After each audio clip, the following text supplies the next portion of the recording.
S&P 500 continues to drift sideways. This is Chris Lewis from FXEmpire taking a look at the S&P 500. The S&P 500 has done very little overnight in the electronic trading session as we are just simply treading water.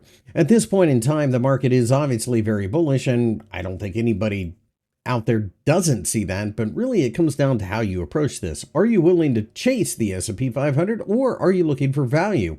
I postulate that value is the way you should be treating this. After all, this is a market that has expanded about 25% in the last couple of months, and therefore it's due for some type of correction. A pullback to the 5,000 level would be very minor, but it would signify a large round number that a lot of people would be paying attention to. So you do need to keep that in mind. I think a lot of people might be interested in going long at that point. A lot of this comes down to whether or not the Federal Reserve is going to cut this year, and they most certainly are. They're projecting to cut 3 times their interest rate, so that should give stocks a little bit of a boost this year. The question now is, where do we enter? And again, I think the 5,000 level would be an excellent area, but if we break above 5,100, then the FOMO probably picks up again, and people just simply jump in and start buying.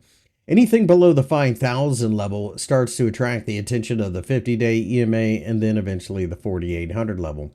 I don't have any interest in shorting this market, and quite frankly, it's just a handful of stocks that move it anyway. So with that, as long as you keep an eye on the so-called Magnificent Seven, there really isn't a whole lot to do other than pay attention to those stocks and use this as an ETF. After all, there's about 493 stocks out there that nobody really pays attention to. It's just the facts of life here. I do think we go higher given enough time, but you need to be cautious. You don't want to just chase the trade willy-nilly. If you enjoyed this video, give it a thumbs up and make sure to subscribe.